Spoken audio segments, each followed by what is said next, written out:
We're here in Andover, Massachusetts, interviewing my friend Lillian Montalto, who leads the number 4 team in Massachusetts with over 170 million sales in 2023. Well, first of all, Lillian and Bob, thank you for doing this interview. I really appreciate it. Oh, it's our pleasure.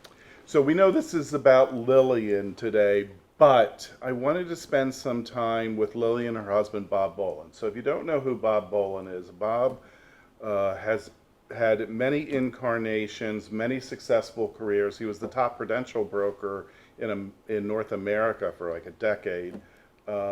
He has been extremely successful at what he's done. And what fascinates me is that here are 2 long-term successful people that were very successful before they met each other. And then they fell in love and created a business together and lived together. And I've never seen that before in real estate. Usually one couple in a real estate team was the rainmaker, was the one that really built the business, and the other person that comes in and supports it. That's not the case. I mean, you do support each other. That's not the case here. The case is you've had 2 very powerful people come in, and it's not causing any friction. So I'd just like you to talk about how you guys manage that relationship. It's really easy. I just carry her briefcase or handbags. No, honestly, That's so not true. no. But honestly, we, as you know, Patrick, we had a commuting relationship for seven years plus or minus when Bob was living in Michigan and I was living here. So on a Thursday, I would leave and fly to Michigan, and then the following week, he would come to Boston. And we did that for all those years. When he moved to Boston full time, we really had to sit down and put a plan together. It was no different than business planning, and we had to develop guidelines because we're together 24/7. Although we're in separate offices, we're right next to each other, and honestly, some days we don't even see each other or run into each other. But we made a decision that once we left the office at the end of the day, that business ended. That was it. When we got home, that's our private space, and there really wouldn't be any business discussed. If something came up that needed to be discussed, we would move to the office in the house, and those were the grounds. Those were where we could talk about issues and problems that we might have had during the day. And once we stepped out of that office, it was personal time. Which is brilliant. I think that's a really good clue for other couples in the industry is, like, if you're going to talk business at your home, go to your office at your home. I think that's brilliant. My question is, generally successful people like to be in charge. Mm-hmm. And so we have 2 people who have been in charge, and then they come together. How do you navigate somebody taking the lead role or not the lead role, and does that cause any problems for you guys? No, it doesn't cause any problems. We really have a meeting, a one-on-one meeting once a week in the office for about half an hour, to discuss the policies and procedures or the people issues that we need to address. And other than that, I largely work now, although I've sold $4.5 billion worth of residential properties. I work more in the commercial arena, and Lillian handles all the residential stuff, and we divide the workload kind of accordingly, and therefore keep the energy clean between us and don't get in each other's ways. And I also believe, Patrick, we each have our strengths. We're very strong people, as you know, individually, but we have our strengths, and I think we know very well what they are. Which lane you do really well. Exactly, and we stay in those lanes, and it's not uncommon for me to be working with a client, a builder, developer, whatever, and I might think Bob has some answers to some solutions to maybe issues they're having, and I'm happy to bring him in on that, and he does the same with me. Oh, makes perfect sense. And Rob and I came in yesterday. They took us out to a really lovely dinner. We spent the night at their house last night, which we're going to get into in a second, which is amazing. we ended up breaking their bed. That's That's okay, as long as it was worth it. That's all I care about. We're not going to go into that. And it's clear that you two love each other. I mean, you've been together, what, 27 years, we said. It's clear that you still love each other and are fond and admire each other. And that comes across, and I really like that. One of the things that fascinated me is while we were at dinner last night, you were talking about the house that you built, what, 18 years ago for yourselves? Yes. And it's 19,000 square feet. And I'm going, what the? 19,000 square feet for two people? This sounds ridiculous. I didn't say that, but I thought it. I probably implied it. And then we went over to the house last night. It was beautiful from the outside. But when you walk in that front door, that is a house that's all about an art collection. You know, they have in the house about 2,400 pieces, I believe. Yes, yes. And honestly, I've such joy walking into your home, seeing. It felt like to me that it was a cross between a gallery or a museum and a very comfortable, livable home, which is, you know, quite a unique trait. But it's so happy when you walk in because the art is everywhere. And your taste in art is the most eclectic I've ever seen. I mean, you know, there'll be postmodern painters, there'll be modernists, there'll be some realist paintings, there'll be incredible wood collection, there'll be Chinese and Japanese works, sculptures galore. I mean, it's so diverse. And it's clearly a passion for you guys. Sure is. And it creates an environment to live in that's quite unique and definitely worth aspiring towards. Talk to me about how your passion for art started. It probably started with you, Bob. Well, probably started in the early 60s when I acquired a batch of Tiffany lamps that I always enjoyed. And when I went home, the first thing I did was turn on one of the lamps because it relaxed me and brought a peaceful time. And as you know, we're always I've told many people many times, I've lived my whole life in a boiler and a pressure cooker. And that's the business we're in because we're dealing with people's lives and fortunes all the time. And it's a responsibility. And if you're serious about the business and you're halfway intelligent, you want to serve your customers and clients and take care of them and solve all the potholes in the process of getting real estate transactions done. And that's a pressure cooker environment. I mean, you know that as well as Lillian and I know it. And you need to have a place where your creative juices can come to the top, where you can relax and where you can enjoy where you end up for the day. And it's one of the reasons that we never discuss business in any place but our office at home, so that we can keep the energy clear and clean and continue a loving and worthwhile relationship. And I think back to the question you asked previously, I think a lot of our ability to have such a good, loving relationship is the fact we totally and genuinely respect each other and each other's talent and integrity. Oh, it comes across. So the minute I walked in the house, the first thing I felt was happiness. Yep. And then the second thing I felt was such a nice, clean energy in the house. It was like within 5 seconds of walking in.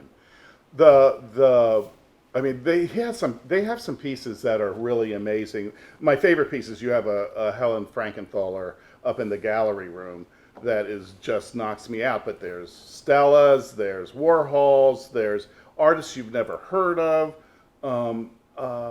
Talk to me about how your passion to collect has come along, because you guys are two really major collectors.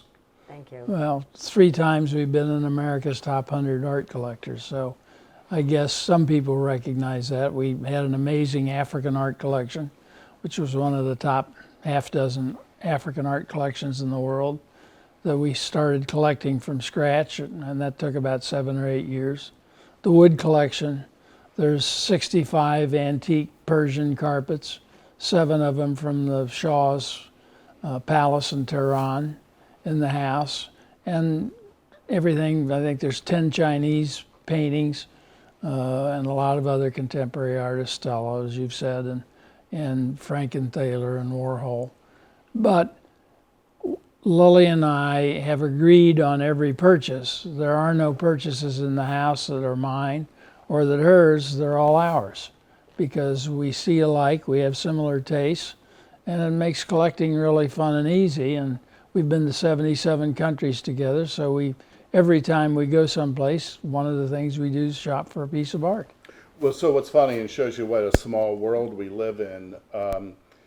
My boyfriend back in when I was 39, 40, that range was Philip Smith, and Philip's an artist, and he's in quite a few museums. And in your home is this really wonderful Philip Smith on the wall, and it's one of his better works, I have to say, too. And you bought that a long time ago. A long time ago. I bought it in the late 80s, and it was in the Whitney Biennial. Yeah. So, Oh, that's I don't know. That just gives me chills talking about that. Well, it's amazing because when we go to a gallery or we go to an art show, I'll go right, he'll go left, and when we meet up, we'll take each other back and show each other what we each found, and inevitably, we have marked the same pieces. Our tastes are so much the same.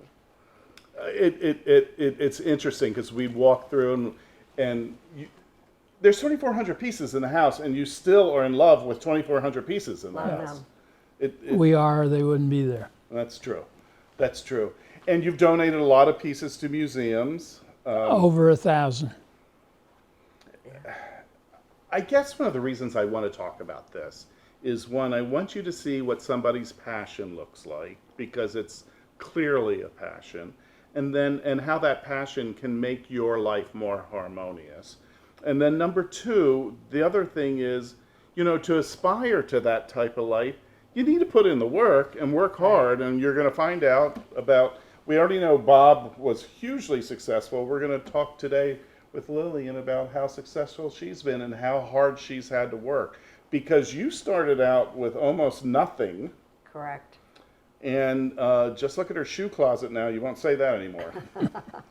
Well, the shoe collection, as we told you last night, was they did an exhibition at the Peabody Essex Museum on my shoes. They brought the show from London, but they decided they wanted to put a different spin on it, and they wanted a local collection. Now, I want you to know, Patrick, I never considered myself a collector of shoes. I just see them, I love them, I buy them.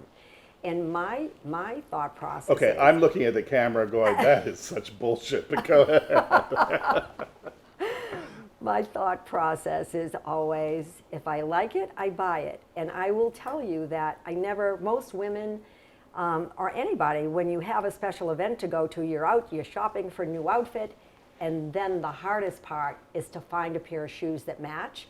I've never had that problem because inevitably I can walk into one of my closets and there's a pair of shoes that'll match that outfit. Rob and I were talking a lot, and we haven't done Lillian's MBTI. We'll do it this week, but we're pretty sure she's ESFP, which when you look into, we think it matches with the whole persona of the shoes too. So we'll get that test to you. Bob, it was real. Thank you for being such a great host. I really enjoyed being here and talking to you. Great to see you. Thanks for coming. Okay. Have a good interview with Lillian, and I'm sure you will. I do want to share one thing. Could I see your wrist with you? Could you take your watch off for a second? Yeah. I just want to add this. Please. So, I don't have my glasses on. However, I bought this for Bob. Can I borrow your glasses? Yes, you can. Thank you. And this still is the same today. And this was in February 14th, 2003. My love, my mentor, my best friend, love Lillian. Oh. Nothing has changed. Oh. Thank you. That's sweet. Lillian, Patrick. how long have we known each other? Long time. Long time. Probably early 90s, maybe? You were a star on Star Power before I was. Okay. And then, I don't think I became one until 2000. But I kept on hearing about you from Dr. Fred Gross, because you were a thing with Bob Bolin, and Bob Bolin and Fred were really involved. Yes. in a lot of their training. So I had heard about you, and I think the first time I met you was when Bob threw a Money Matters, one of the first Money Matters conferences that I went to. Okay, That's a while ago. that's a long time ago. Yeah. So Lillian, as we've alluded to before, has been a top agent in Andover, Massachusetts for how many years? I'll say, let's see, 24, 34, probably 37, 38 years. 37 years. And you started out in the hole. You started out did. not being broke. You started out owing money because of a previous relationship. Correct. And you obviously are not in the hole anymore. You're obviously doing quite well. Tell me about that journey. Very interesting, but as you know, Patrick, we don't learn from our successes, we learn from our mistakes. And that's probably one of the biggest lessons that I've learned in my life. So in the late 90s, or actually let me go back before that, in the 80s I had, I always had the entrepreneurial spirit. I was going to college to be a veterinarian, and I was in a previous relationship, as you mentioned. And 6 months after I was married, I realized that my former husband had a gambling issue, and so I had to leave school, and I was working 3 jobs to get those debts paid off. And I had to get a job. I had to get another job. I had to find something that I could make some money at. So I went to work. I went to work at the Federal Reserve Bank, and I got a job. I answered an ad in the Boston Globe, and it was for the personal assistant for the vice president of the Fed. And I learned that job inside and out in about, I don't know, maybe 4 or 5 months, and got very bored and knew that I could never, everything was so rigid. You had to punch in before the bell rang at 8 a.m. You had your break at 10:15. That wasn't me. I felt like I was an animal in a cage. So it was a great learning experience, and then I just decided I couldn't do it anymore. So I went to work for a law firm and got very proficient at that, and I really enjoyed it. It was very challenging. I learned so much I worked for 3 attorneys. Back then, we didn't have the internet. We didn't have the tools that we have today. A lot of people maybe watching this video don't even know what carbon paper was. They don't know what a Selectric typewriter is, but these were the tools that we had then. And I worked for them for probably 5 years, and then they split up. And I decided to keep the space that we were in Central Square, Cambridge, where all the colleges were. And I opened up a secretarial service for attorneys getting out of law school. And you were like 22 years old then. Yes, yes. And but I've never been afraid to dip my toe in the water. And I think if you don't try, you're never going to know. So one of the common threads I'm seeing throughout these top agent interviews is that you all started working at a really young age. How old were you when you had your first job? 11. Doing what? I was working in a local pharmacy, and I was selling, believe it or not, I was selling cosmetics, and then I was working they had a little lunch bar, and I was making milkshakes and fraps and so forth. And I don't know about the laws of working at 11 years old back then. I don't think anybody paid attention to them. I don't think people cared back then either. I don't think so. How did you actually get into real estate? I got believe it or not, I got a real estate license in 1972. My paternal father had a very small real estate company in the city, and he spoke Italian fluently, so he worked with a lot of the immigrants that were coming in and buying homes, multifamily homes. And so I always kind of had my toe in it, and I'd do a deal here, a deal there. So I kind of started that way. And he wanted me to go to work with him in the city, and it just wasn't where I wanted to be. So after I went through, being a paralegal, and by the way, I was only a secretary back then. They didn't have that terminology, paralegal.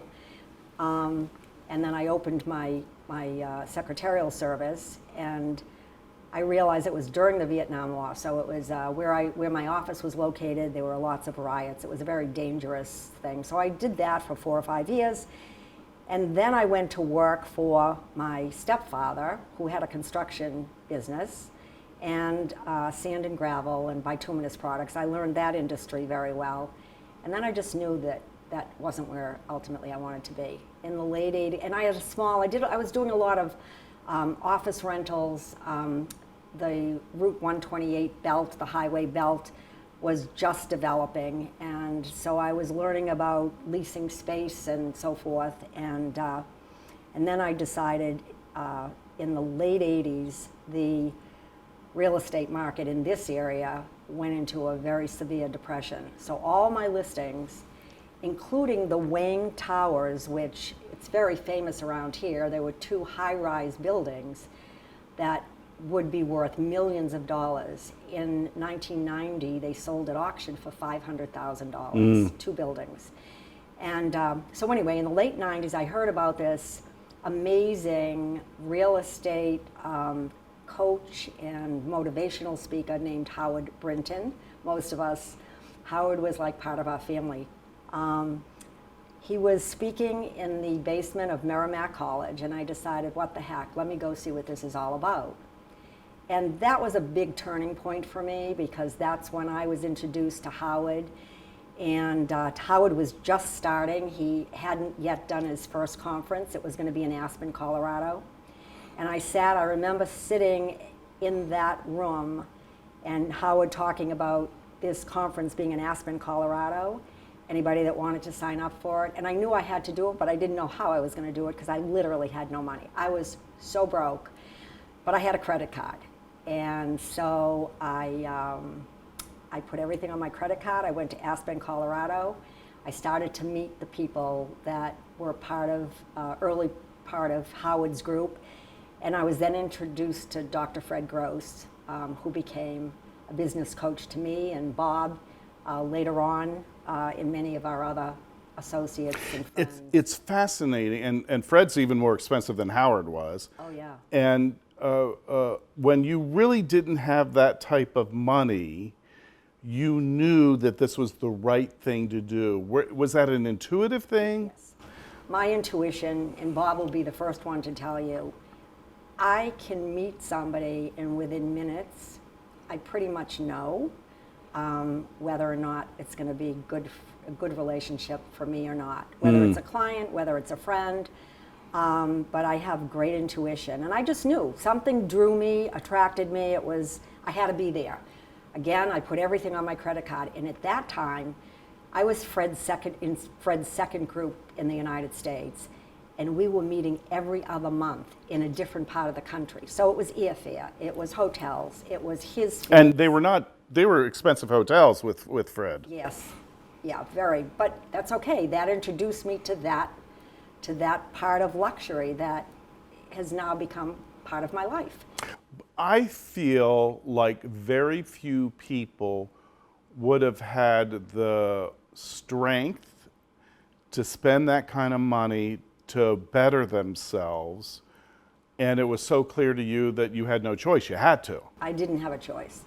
When you have a bird in your belly and you want to climb out of a hole, you do whatever you need to do to get there. Your motivation was strong. Very strong, and it is today too. I mean, So talk to our guest about our listeners. Talk to our listeners about the value you see in coaching and conferences and that sort of genre. well, I think that was the first lesson that I learned about why a coach, no matter what you're doing, is so important.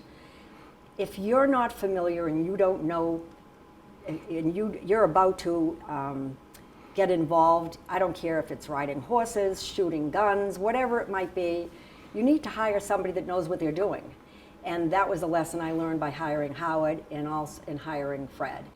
And by the way, these were group things. These were not one-on-one for the Correct. most part. Yeah. Correct. They were group things. And the people that we got to meet and, rub shoulders with, and that were doing, at that time, they were doing decent business, but once we finished with Fred, or we were with Fred for several years, our businesses all 10x'd.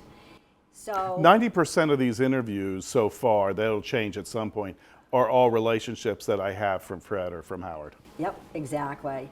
And I say to people all the time, I feel so blessed because Bob and I can get on a plane and land anywhere in the United States and pick up the phone for one of our friends that came from these relationships and say, hey, I'm in town, would you like to have dinner? Not too many people can say that. It's true. So it's a blessing and it's a gift. It's a big gift.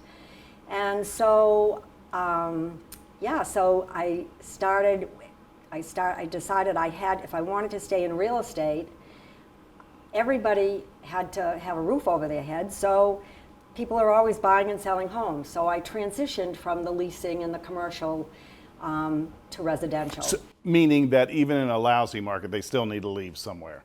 They still need to live somewhere. And there's of no course. such thing as a lousy market. There's opportunity in every market. Every That's market. that's a mindset. Ex- So let's talk about your production. I believe this last year you were the #1 team in Massachusetts. Your team did about 450 deals, I think, Yes. of which you've done 120. Yes. Okay, and the average sales price for your team is over $1 million, or at least for you is over $1 Yes. million. Yeah. That's 10 deals a month. Yep. How do you do personally, not your team, how do you personally do 10 deals a month? Because I have positioned myself to just focus on the client and delegate everything else. Let's talk about what do you delegate? Everything. I delegate. I never look at my email unless my personal assistant is out sick or on vacation. And if she is, then I have somebody else that steps in for her. But to me, that's the biggest time waster.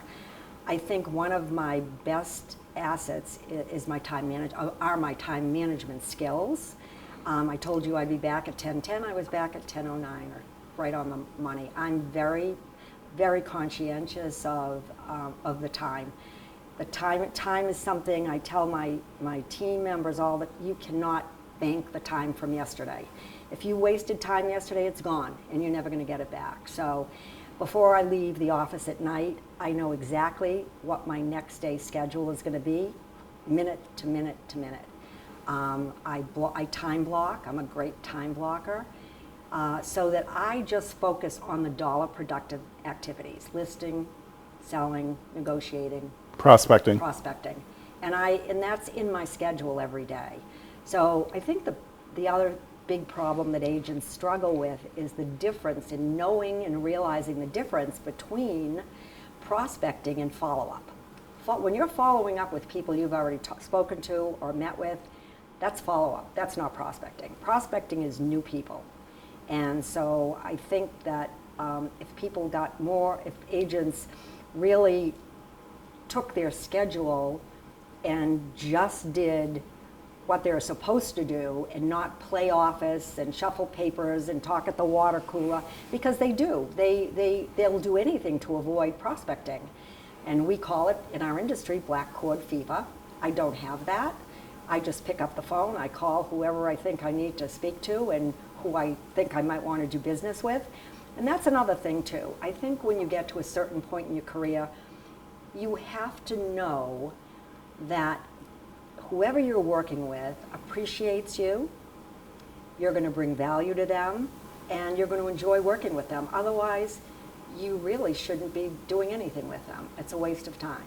So let's talk about what a typical day is, because I think a lot of these activities you're talking about right now are more morning activities. Is that correct? Yeah, and I am a morning person. So what time do you get to the office typically? I'm usually here between 7 o'clock. Some mornings I'm here earlier, but 7 o'clock is probably the latest. I think I was a little later this morning, but 7 o'clock, and I get myself organized. My assistant comes in at 8 o'clock, and she starts on emails, and once she's had a chance to go through them, she's sitting with me and going over the things that we need to discuss together. When I get in my car, the first thing I do is pick up my phone when I get in my car to go to an appointment, because my face-to-faces are all set up the night before. I prefer to do my office stuff first thing in the morning, and then from probably 11 o'clock forward, if I'm out showing properties or meeting with builders. So your prospecting calls are prior to 11 a.m.? They're prior to 11 a.m. And how many calls do you think you make a day that are prospecting calls? I try and do no less than 50, and if it's a slow day with face-to-face appointments, then I'll do 100. 100, 100. How long is an average phone call that does it last if you get through and don't get a voicemail? Right. I'd say it's no more than a couple of minutes, and I have a little egg timer on my desk. So I turn that upside down. It's a 5-minute timer, and I watch it because there's no phone call that needs to go more than 5 minutes. My goal when I call you is to have you come into the office and do a face-to-face. And that's all that call should be about, is a face-to-face. What recommendations do you give to agents who have black cord fever, who are afraid to make those phone calls, that are afraid of being rejected? What sort of advice do you have for them? Get a great coach, and if that doesn't work for you, hire somebody to do the calls for you. Exactly. Delegate it. Exactly. Yep. So I just want to make sure that every day is prosperous. My goal when I get up in the morning, my favorite saying, and my team will tell you, is I start every day from zero. Today, when I got up, I pretend I have nothing on the books to close. And by the end of the day today, I have to have something, either a listing or a sale, that I can put on the books and on the calendar that I've accomplished today. I think that all stems from when I had nothing and I had to build my business. I didn't like being poor, and I'm not afraid to say it because I was. It's a great motivator. You know, and I never want to be there again. And I think the fear of that is what propels me. You know, clearly, hyper successful agent, very organized, really understands time. She has the messiest desk I've ever seen in my life. Wow. And I got to tell you, I love that about you. No, it's, you know where everything is on that desk. And it's just saying you're working the way that works for you and you're still organized and you still get what you need to get done. It's so impressive. Thank you. It's so, I mean, I love your desk. I think it's amazing. I think it's absolutely amazing. Well, Bob works with a clean desk. If I walked into my office and I had nothing on my desk, I would literally be confused.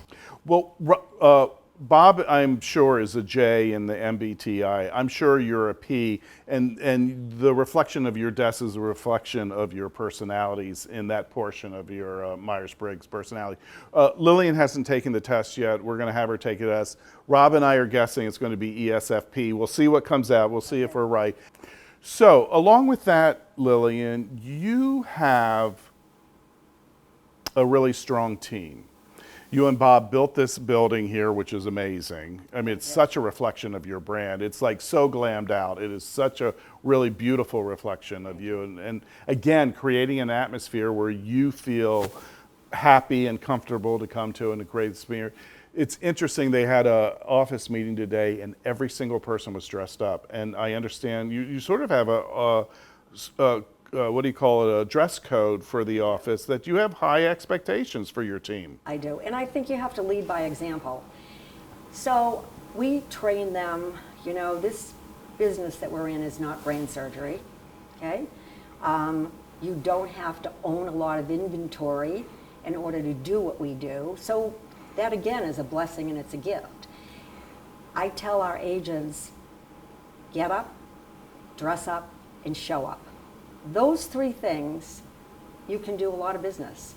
And I know that if I were going to make a multi-million-dollar transaction or even a couple of $100,000 transaction, for that individual, that's the largest, in most cases, transaction they do in a lifetime. And so if I were doing that and I had somebody that looked like they fell out of a laundry basket representing me, and representing the money that I was about to spend, I don't think I'd feel so confident. It's a sign of respect to the client. Absolutely. Or potential Absolutely. client. Yes. So let's talk about your team. How's your team organized? So we work as a team, but everybody does their own individual production, but it's recorded as a team number. We meet 3 days a week at 8 a.m. in the morning, Monday, Wednesday, and Friday. Mondays and Fridays, the entire team meets. Wednesdays, just the sales team. And we go over commercial real estate. One of the things we've instilled in them, it's not just about selling homes.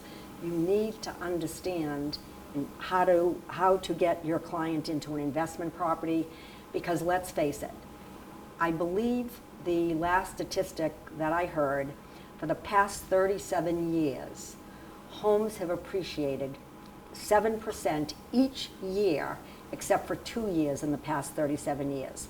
You can't get that kind of a return in the stock market. I don't know anywhere you can do that. When I'm doing board packages in New York City where I get to see people's financials completely, almost across the board, their net worth has been built through real estate. Let's face it, I don't know one person that doesn't want to build their wealth portfolio, and we can teach them, our clients, to do that by getting into investment properties. Do you have buyer's agents versus listing agents, or can they do both?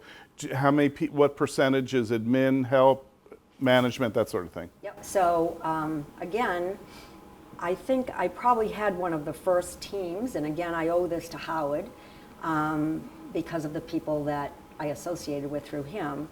But I remember sitting in my doctor's office back in 1990-ish, and when I was doing the transfer from leasing and so forth into residential sales, or more residential sales and new construction. And I remember sitting there, and the nurse came out and she said, "Come with me, I'm going to take your blood." And she brought me back out to wait. And then somebody else came in, "Come on in, I want to take your x-ray." Somebody else came out and did something else. And then they said, "Okay, the doctor's ready to see you now."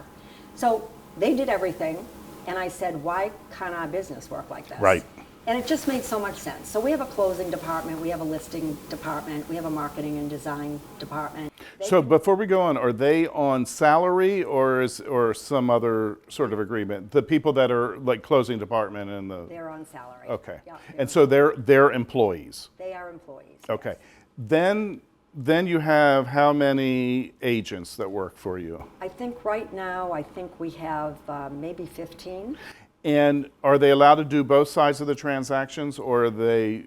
They have to be here for a year before they can list a property. So they start out as buyer's agents, but they can do both? Exactly. And what we'll do is we'll take them out and let them shadow us on appointments, and they'll have to shadow us through that year of training before we'll allow them to go out by themselves to list a property. Smart. But we're very big on bringing people into the office. Come into the office, especially with an environment like this, people know you're serious. You very, very rarely get commission objections. And I think people want to be in a professional environment. I know that when Bob's had a couple of heart issues, and he had a triple bypass and a quadruple bypass, but the first question that we asked the doctors, how many of these did you do last year? How many do you do in a week? How many people have you lost? How many patients? You have to ask those questions, and it's just about asking questions. I think another big mistake that salespeople make. I'm smiling because Rob and I were having a little go at each other, and he says, "You can never go wrong when you just ask questions." JAQ. That's right. That's right. And that's because salespeople like to hear themselves talk, Yeah. and they talk too much. Yeah. And I tell them that's why you have 2 ears and 1 mouth. You need to develop your listening skills. And I think people appreciate that when you're working with a new client and bringing a new client on. It's interesting because I remember when I first started with Dr. Fred, which was in 2000, him talking about how Bob Bolin, who was his star, Bob Bolin was people would come in, he wouldn't go see the home, they would come in and interview him. I can remember being in the room thinking, that's crazy, how can you do that? So it's interesting how that has morphed a little change, but into your business. And when you have such a beautiful building, it makes it easier. Well, think about this. When you go to your doctor's office, there's usually several exam rooms, and there's a little thing on the wall outside the door they put your file in it. And the doctor goes from here to here to here to here. Well, if that doctor had to go out to see these patients, there's no way. Too much time. Too much time. And so, And at the same time, you're in a market where you're not seeing cookie cutter homes. No. Everything is very different. So at some point, you probably do have to be do. there initially. I Yeah. do. And I've But been- it's a quick run through, It's right? a quick run through. And interestingly enough, at this stage of my career, I've probably listed and sold that same house on several occasions. So the market knowledge is so critical, and I try and instill this in our new agents, that you have to know your numbers. You have to know your market. You have to know the market conditions. You have to be able to tell the people that you're trying to convince to do business with you that you know the area. And whether it's here, last year, we listed and sold properties because of the lack of inventory in 97 cities and towns. This year, I think we're already up to 104. And you're in several states now, too. Yes, we're New Because you had to. You had to. You had no choice. No choice, no. I can remember early in my career, I just sold Manhattan. That's, everybody wanted to live in Manhattan. I just sold Manhattan. And then there's these young kids that came up later on in my career that they just wanted to live in Brooklyn. And I didn't, I knew where Brooklyn was, but I didn't know any of the neighborhoods. So I just taught myself Sure. Brooklyn. And I couldn't get anybody on my team to go with me and look at these listings in Brooklyn. Now they all sell Brooklyn. But there's always an opportunity if you just look for it and don't be in that box. You're not in that 97 city box. You're in the now 120 city box. Exactly. And it's nice. It's nice to have on your resume. We're licensed in Rhode Island, New Hampshire, and Massachusetts. I was licensed in Michigan before Bob moved here, but I'm no longer licensed in Michigan. So. And do any of those 3 states here, do they have reciprocity, or did you have to do all new? New Hampshire has reciprocity on the on one part of the exam, but the state is different. So you have to do the state part of their exam. That was the same in Rhode Island. Awesome. Going back to your team, what is the you don't have to go into details, but what's the compensation structure for agents on your team? Sure. Is it pure commission, or is there any other element? Nope, it's pure commission, and they're on a 50-50 split when they start. Now, we pay for everything. Agents pay for nothing. The only thing they pay for is their annual real estate dues. But we pay for all the marketing. We pay for the signs to be put up, the sign writers. We pay for everything. And once they achieve their first 100,000 in GCI, they go up to 55%. The next 100,000, they go up to 60%, and so forth. And will they stay at that level in subsequent years, or No, does it get? It goes back to zero. It goes back to zero. And So it goes back to 50%. Exactly. And I've done that because I believe you have to give them a reason to work. So much is free today with, the government paying for this and that and the other for so many people out there that people don't have an incentive anymore. The work ethic has really declined, I think, over the past few years. COVID had a lot of positive things that came from that, but it had a lot of negative things, like people not going into the office. We built this office it's hard to believe, 4.5 years ago. We opened March 1st. COVID hit March 9th. We didn't even have our Interesting. we didn't even have our occupancy permit here. And so our governor granted said that the real estate industry was one industry that they had to tag as essential business. Wow, that's one of the few states. That didn't happen in many states. No, not at all. But it allowed us to come into the building and work from here, and so we had most of our teammates came to work every day. Talk to us about leadership. Mm-hmm. What does leadership mean to you? I'll do anything before I ask you to do it. It's leading by example, and I just don't think you can lead if you're not in the pits every single day, walking the street, hearing the objections, losing a deal. And that's the other thing that Fred, I have to say, Dr. Fred, one of the greatest lessons I learned from him is get over it, don't wallow in pity.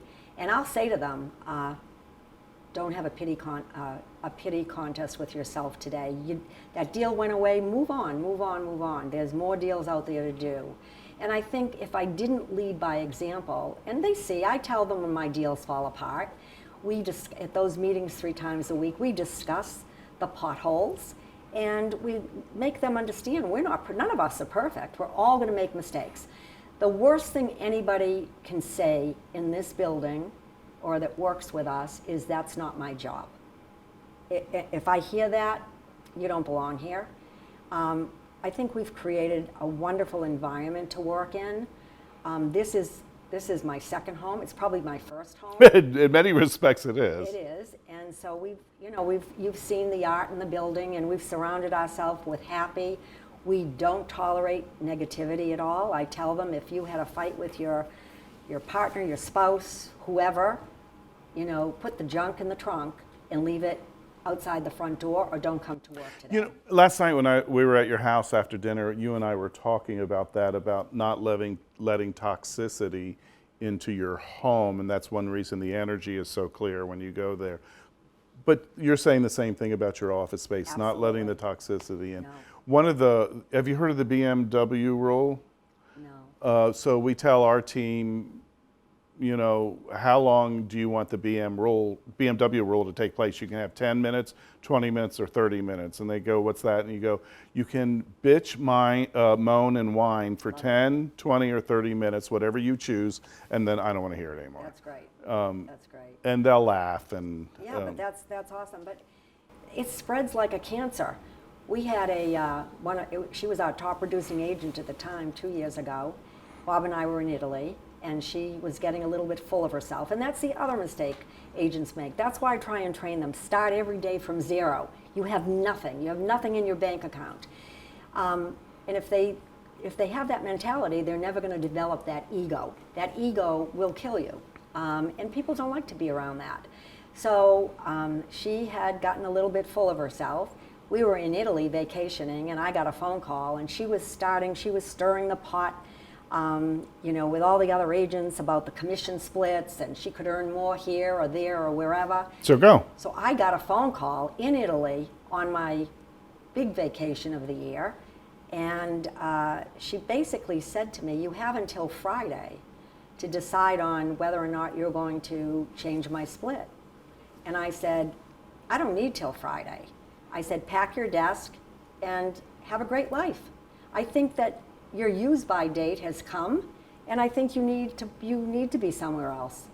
And that's the way it is. We will not tolerate negativity, because it just spreads to everybody. Yeah.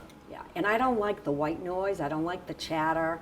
My door is always open. I tell them, you're having a problem. Don't talk to him about it. Don't talk to her about it. Come to me, or Bob, or Eric, our operations director. I said, we'll get it solved. So let's get into the meat of production. Mm-hmm. I want to start with lead generation, because that's the most important activity any real estate broker can ever do. Yes. Talk to us about lead generation for yourself and your team. Sure. So understand, when I transferred my mindset to the residential part of the market, I joined RE/MAX in 1990. RE/MAX was very new in this area, and it was pretty new, I think, throughout the industry. And there were 7 people in the RE/MAX office in the next town over, and that was the office that I joined. And I saw the superstar, the woman that was doing all the business, and she was getting all the accolades. And I said, what is she doing, and how is she doing this? And I realized very, very quickly that she was selling a lot of new construction. So I decided, and I realized very quickly, that if you had a new home to sell, you had the opportunity to do 4 sides to a transaction. And I saw that she was... Explain what 4 sides means. Sure. So I listed the new home. I had a buyer walk in. I sold that buyer that home. And that buyer had a house to sell. So now I listed that buyer's home, and another buyer walked in, and I sold that home to that buyer. So you had a 4-time opportunity. After I realized how much business you could do from a piece of one new construction home, I started getting up at 5 o'clock in the morning, and I would visit all the new construction sites.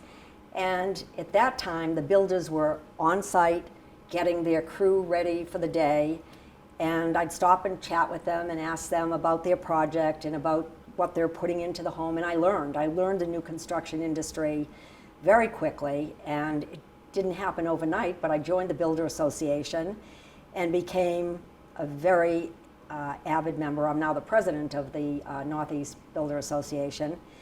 And I, at one point, Patrick, had 18 subdivisions. That was in the late 90s, early 2000s. So how long did it take for you before those listings started to come in? It was a couple of years. Okay. It's And you something- were consistently working it, and they saw you consistently coming back. Yes. Every buyer that I took out to show homes to, I would bring them through that house and leave a business card. If I had 2 or 3 buyers I was working with in the same day, I'd leave 3 cards. And they knew I was there 3 times. And builders aren't paper people. They're not detail people. They'll always say, yeah, no problem, yeah, no problem. They don't write anything down, they don't record anything. And that can lead to a lot of problems through the transaction. So I put together a system for builders. And I started setting up appointments and meeting with the builders and saying, this is what I can do for you. I can get rid of the stress of the paperwork and all the details. My admin team will do all this for you. You can just concentrate, Patrick, on building that home. Word started to spread, and one led to the next and the next and the next. And that was a very big part of my business when there was still a lot of land to build To build on. Yeah, now there's virtually nothing left. But that's how I developed my business. And I was with RE/MAX for 10 years, and 9 out of the 10 years I was the #1 agent in New England, and I was #3 internationally. And I left RE/MAX in 2000 when I opened this company. So we know that you did working with builders. We know you do prospecting calls in the morning. How do you determine who you're calling? I just I prepare a list the night before. of the You or people. your team prepares it? I- Or both? Both, because I will tell them who I want on that list. They'll have the list prepared for me, but I'll tell them, let's do A, B, and C today. And it's on my desk when I get in the morning, because I'm usually here before Anybody else? anybody else. Which is another form of leadership. It sure is, and like I said, I'm not going to ask you to do it if I don't do it myself. I think the other, and we are premier Zillow agents. I know a lot of agents don't like that word, but I'll tell you, over the past few years, we've done a lot of Zillow business. Do you know what your conversion rate is on your Zillow leads? Yes, personally or for the team, Either. either. So for myself, So you personally take Zillow leads? oh, I sure do. Interesting. I took one last night when we were having a little party here for my team. Interesting. Yeah, I do, because I know I can convert them. And I'm very good with buyers. Bob and I work differently with buyers. Once I've listened to all the criteria, I will set up the showing schedule. I don't like to show anybody 20 houses. So I'll set up 3 houses. I tell them we're going to pretend we're on House Hunters International. You're going to see 3 houses today, Patrick. And after we go through the first and we get to the second, you're going to tell me, after we go through the second, which one you're going to eliminate, because you're going to make a choice today. I always bring them to what I feel is going to be their #1 choice, the best house first. Then when they get to the next house, this isn't quite as nice as the last one. They get to the third one, yeah, I think we're still going to go back to the first one. And it works. So I can convert buyers pretty good. The Zillow calls coming in, as long as they're not working with another agent, I'd say 9 out of 10 calls I convert. Get out of here. Nope. And what's your team's conversion? My team's conversion is probably maybe 6 or 7 out of 10, depending on who the This is agent to close? Yes, yes. Because most good teams are only converting 10%. Yeah, no, we're converting. We're converting. What are you doing differently that other good agents are not doing? Just asking questions and not making statements. You know, people want to work. It's not about you. It's not about me. It's about you when I'm working with you. And it's about what's in it for me. That's how the client feels. They want to make sure that they're getting 150% of what they've hired you to do. So I am very careful with my questions. I drill down, and when you ask questions, they'll tell you more than you ever wanted to know. And I think that's a mistake a lot of agents make, not asking questions. But I'm great with buyers. I don't prefer to work with buyers. I've always been a very heavy listing agent. I prefer to be sitting on the phone and negotiating a deal on one of my listings, but I can convert buyers very, very quickly. Well, besides talking about themselves, is there anything else you think other agents are doing with their Zillow? I mean, you don't know for sure. I don't know. But Your conversion rate's amazing. It's pretty high. It's pretty high, and we're the #1 team in Massachusetts for Zillow. It's been a lot of work, a lot of training, and I will tell you, as much as other people, don't have nice things to say about Zillow, I have great things to say about them because they have developed a system like no other lead generation service that I've ever seen. I mean, they have really honed it down. We have to follow, when that call comes in, it's being recorded by Zillow, and they have a call center, and they listen to our calls, and they listen. And if you're not following their process, you actually get a demoted score. They score every call that we make. We can't ask if they're working with another agent.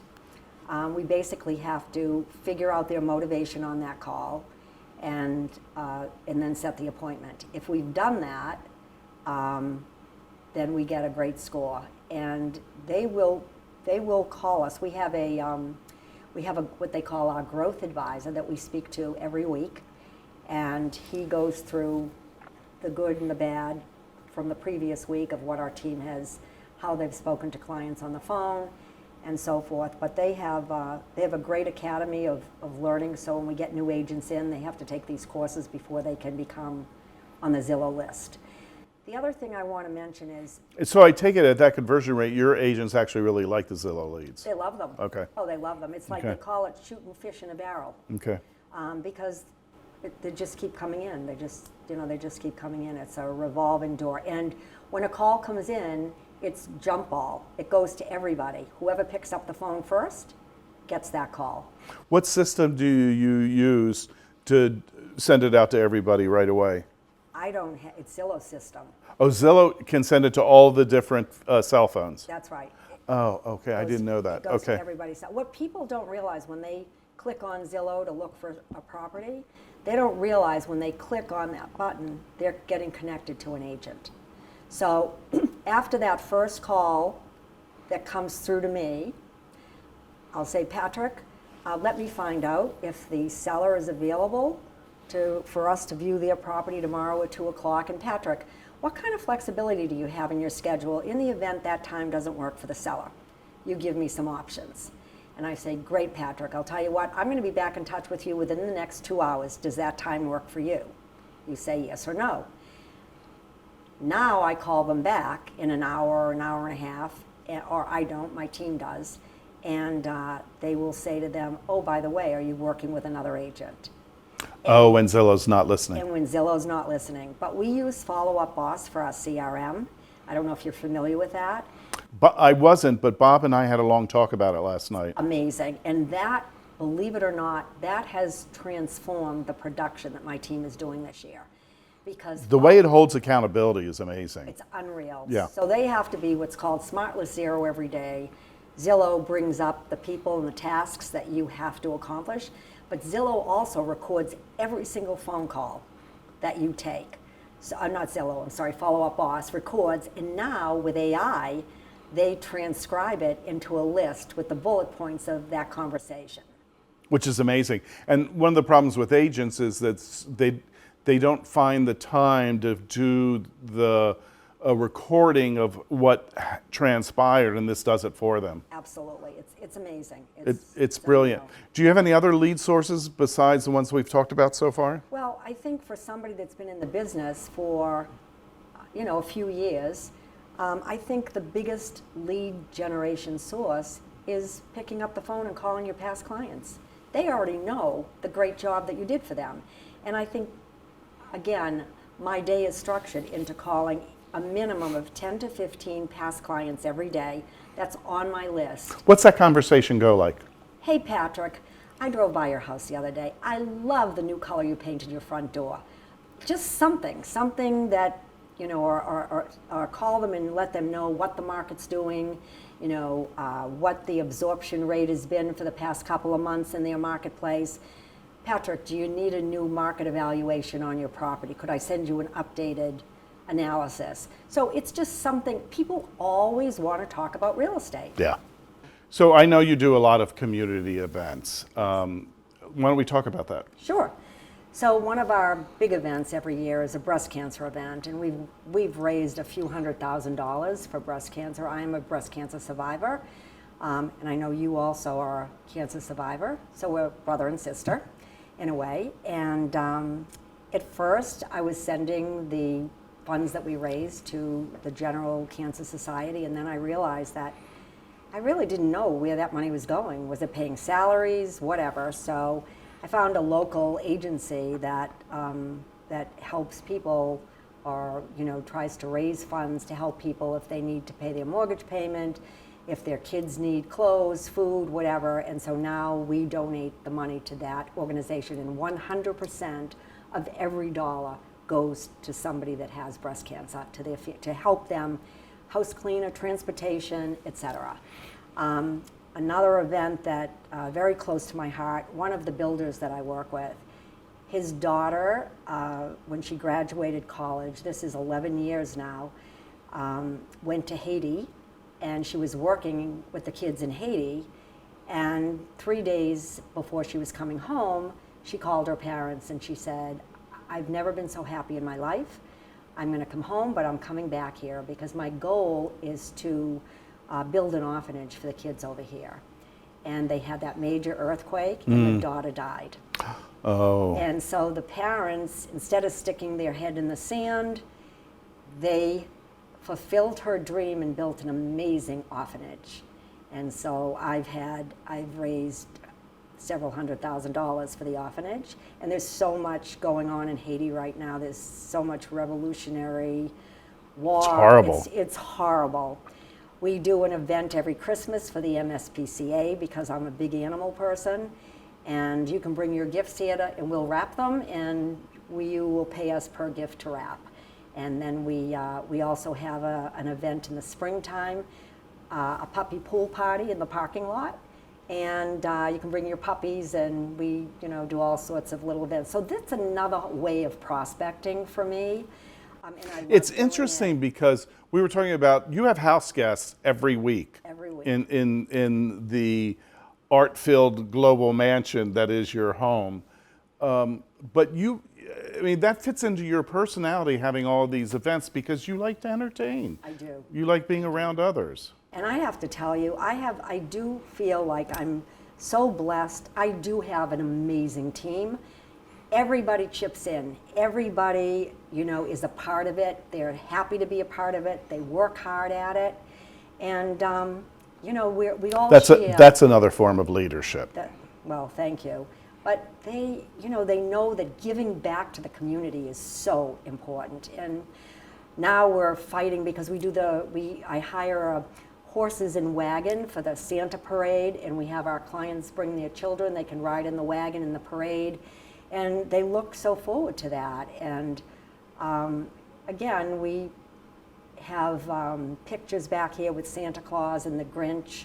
And this year we're doing an event that I did years ago, and I happened to be going through a lot of my old marketing material. I found a postcard, and I did this giant Christmas stocking filled with all kinds of toys and goodies.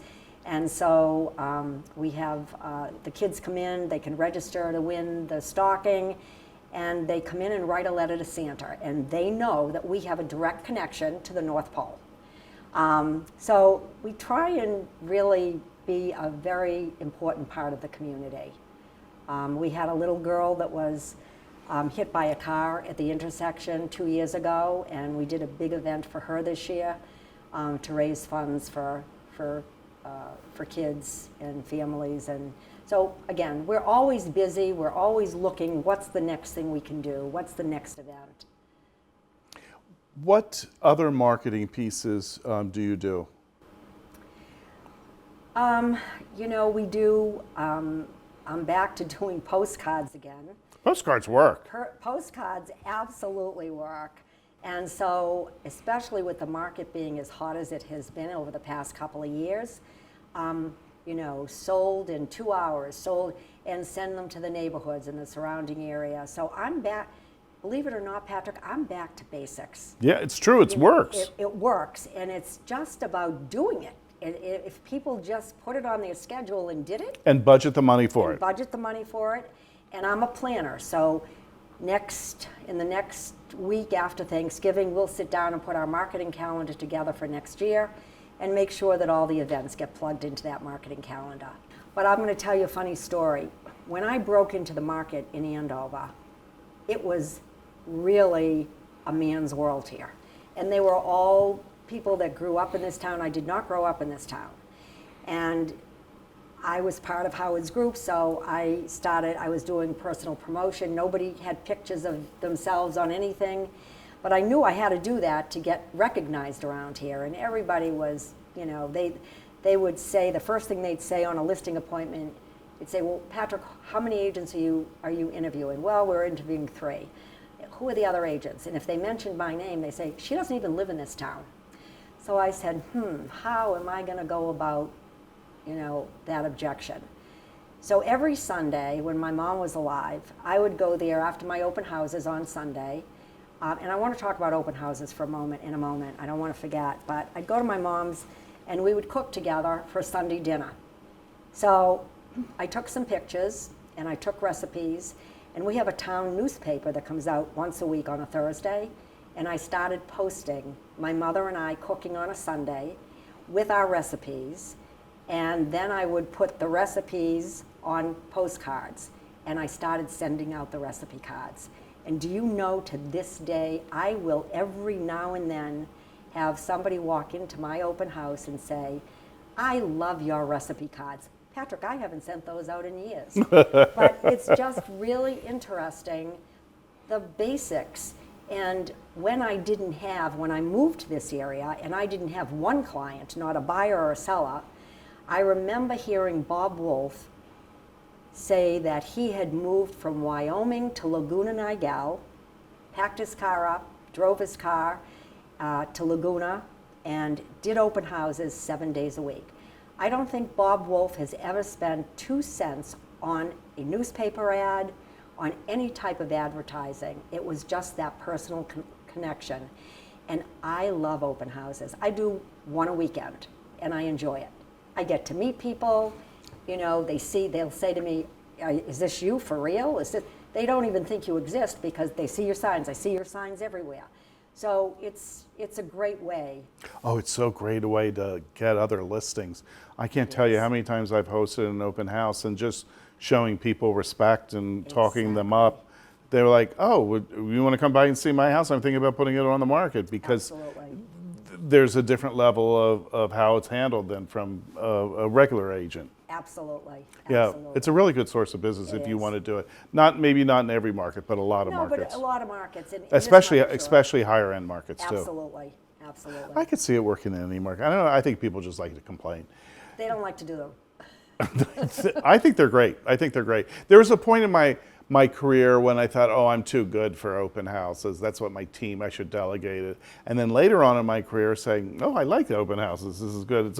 Everything's in your head. It's between your 2 ears. Lillian, what do you think you do better than any other agent in your marketplace? Listen. I know I've said that a few times during this interview, Patrick, but I do believe you've got to make it about the other person. And you have to let them know that you're here to give them assistance and that you care. They have to know that you care. And it's not about the money. It's about making sure they have the most stress-free transaction that they could possibly have. And we do everything for them. We have a moving van. We provide services. We'll bring them lunch on moving day. We just do a lot of things for them, and we get great reviews. Which reminds me of something. Bob gave me some handouts of yours that we'll share with our group, America's Top Agents. So if you haven't joined America's Top Agents, go to patricklilly.com and join us. It's only $99 a year, and we give you a lot of stuff. There's several Zoom calls that we have a Zoom call every month from an expert on some advanced real estate topic. We'll do a 30-minute Q&A from this interview just for America's Top Agents that have joined the network. And that'll be with Lillian, so you can ask her any questions that you have about what you're being challenged or something that you didn't understand totally. But we also give some handouts out from the interviews. One of the handouts is your 500 or 600 five-star reviews, which is highly produced, and you give it to all your agents with a complete 5-star review that's multiple pages, which makes it easier on a listing pitch, or even working with a buyer. You had a really highly produced vendor list that's more produced than just a type out PDF. We're going to share that with everybody. But the other thing that I really like that we're going to share is that you guys created a plan to help your agents grow. Business planning, personal planning for the next year, for the next 5 years, Yes. and other things that they should be looking at to become the person that they want to be both in business and in life. And we'll be sharing that, and that's really, really great. And I love that you're taking interest in your agents' well-being. Absolutely, and it's not just for the agents, it's for our admin staff as well. Because sometimes I think the admin gets left in the dust. Yeah. And so I want to make sure that we're all on the same page. And we also, we're big on rewards and non-rewards. So we teach them, if you've done a great job and you've reached your goals, you need to reward yourself.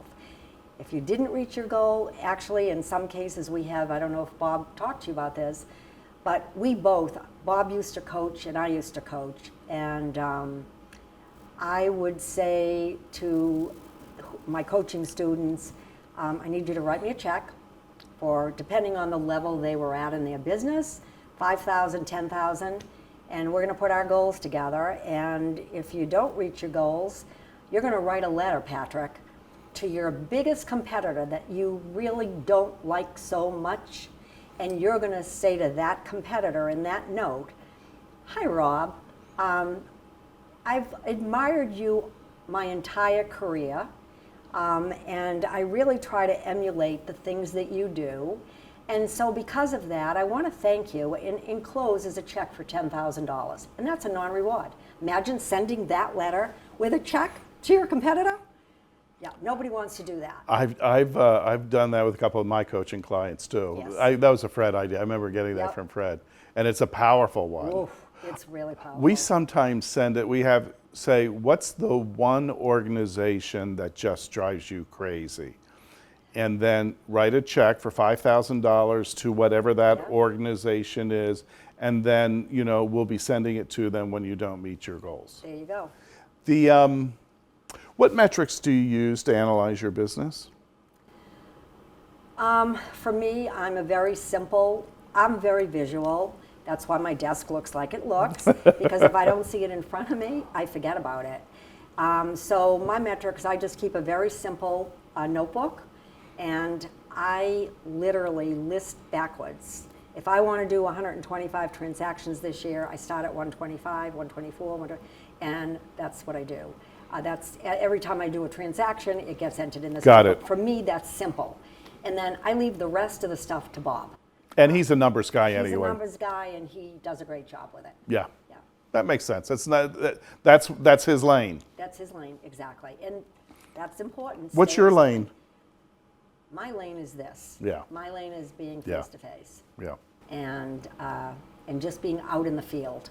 And I tell people, like, your coaching but you're still out in the field. Right. And I look at these coaches that have never sold a house. I don't know how they can coach properly because they've never done it. They don't know the potholes that the agent should avoid. Or the mindset. Or the mindset, exactly. So, What brings you joy? spending time with Bob, going to galleries, going to art shows, actually just sitting in our home, walking around our home and Please, that's enjoying like an art show. and enjoying the art. And sometimes I forget. I feel like I'm at the Biennale at your house sometimes. And I think you love to travel too. I do. We've traveled, I think, 77 countries when we were collecting, especially when we were collecting African art, and even our wood art collection that we've published 3 books on. So the art, I think it's so important that when you're doing your business plan, Patrick, that you bring your spouse or your partner in to plan with you. Because I've seen too much and too many in my career. One person goes this way and the other person stays at a standstill, and that does not make for a good partnership. You both have to be going in the same direction, same goals, similar goals. They don't have to be identical, but similar. You want the same result in the end. And I think that that's just important. So we will ask our team if they want to bring their spouses or partners in for a business planning session, so that they all know that their family is as important to us as they are. I like that. Yeah, And Bob is really, really good at that. he's terrific at it. Yeah, he's a smart guy. So, where do you see yourself in 5 years? Doing exactly what I'm doing. This is fun, isn't it? I love it. I look forward to getting up every day. I look forward to where I'm going, and I look forward to solving challenges for my clients every day. And I say to myself, who am I going to meet today? What am I going to learn today? Because no matter how long you've been in any business, you learn something every day. And when you stop thinking you can learn, you might as well hang it up and do something else. You know, one of the things that I've seen that have switched for myself is earlier on in my career, I saw every client as a transaction. And now I see every client that I take on as a relationship. And the shift from transaction to relationship, and it doesn't have to be a deep relationship, it may be a temporary relationship, is more satisfying for me. I enjoy it more now. So do you know what our tagline is? And I actually trademarked it. Real estate is what we do, relationships are why we do it. Oh, I like that. That's good. Yeah. Oh, that's good. And it fits into your personality too. Your branding is always on point. And thank you for doing this. My pleasure. I have to say, I've known you for a long, long time, but I didn't really know you. Right. And this is our first time that we've really spent time together, and it's been such a joy. It's been wonderful, and I hope that we will just continue to spend much more time together. Well, we're talking about going to Venice, so maybe we can make that that'd be happen. awesome. Maybe we can That'd make be that awesome. happen. Great. Thank you. Thank you, Patrick. Love you. Love you too. I hope you enjoyed this episode of America's Top Agents. If so, please like and subscribe and comment below about what you're going to take away from this episode. In the meantime, if I can help you with any of your real estate needs in New York City or the Hudson Valley, or you'd like to coach with me, please reach out. Next month, we'll interview Chip Collins from Hilton Head Island, South Carolina. Until then.